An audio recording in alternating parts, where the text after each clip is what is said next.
данный момент беспокоит что-нибудь? Нет, не беспокоит. Повышение температуры, простудные явления, насморк, першение в горле? Нет, не чувствую. Жалоб и противопоказаний нет. Опрос пациента – обязательное условие перед каждой вакцинацией. У Фатимы Батыговой никаких проблем нет. Что удивительно, женщина не болела коронавирусом, но прекрасно знает, как через это испытание проходили ее родные и близкие, поэтому решила привиться вовремя. Необходимо, как я думаю, тем более врачи усердно говорят, чтобы сделали эту прививку. Она необходима, она должна быть, потому что везде идет такая эпидемия. После инъекции как минимум 30 минут пациент находится под присмотром врачей. Эффективность спутника ВИ подтверждена официальным международным исследованием. Гарантия того, что привитому не грозит тяжелая форма заболевания, 100%, отмечают врачи. Вся вакцина хранится в специальной морозильной камере. Там внутри температура должна быть минус 18 и ниже. Все отслеживается с помощью специальных термоиндикаторов. Вакцина вводится в 2 этапа с интервалом в 21 день.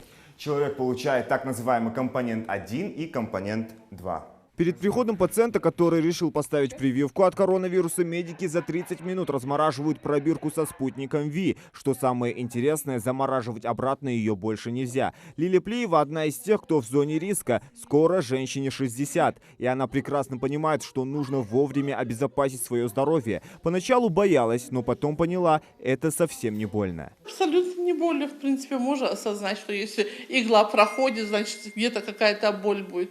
Но и так как это необходимо, и так как врачи сказали, чтобы это все сделать,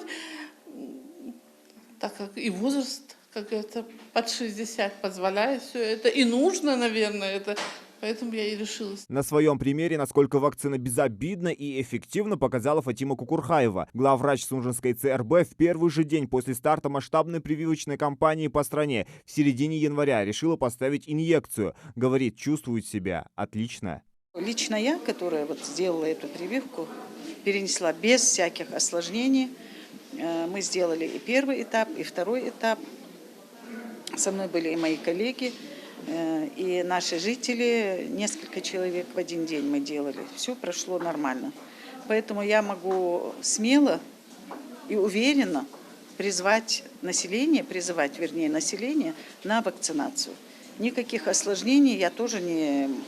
можно сказать, не такой молодая женщина, но тем не менее все прошло благополучно. И все наши коллеги больные, у нас нет ни одного случая осложнения. Всего в Ингушетии прививки сделали более 12 тысяч человек. Свыше 6 тысяч получили второй компонент вакцины, а значит, они считаются полностью привитыми. Несмотря на снижение числа новых заражений ковидом, опасность еще не миновала. В стране каждый день выявляют до 10 тысяч заболевших. За все это время в Сунжинской ЦРБ привилось 2010 человек. Из них 368 люди старше 60 лет. Очень много фейков, очень много всяких роликов в интернете, в Инстаграме.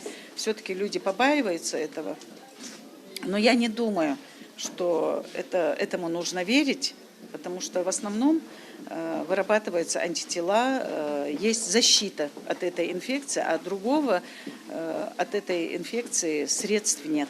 Поэтому хочу призвать наше население более активно прививаться. В Сунжинском районе открыто 3 прививочных пункта в городе Сунжи, в селениях Троицкое и Нестеровское. Помимо этого есть и мобильные группы, которые выезжают к нетранспортабельным и пожилым людям. Вакцинация бесплатная и на добровольной основе. Зелимхан Калоев, Магомед Шаухалов, Новости 24.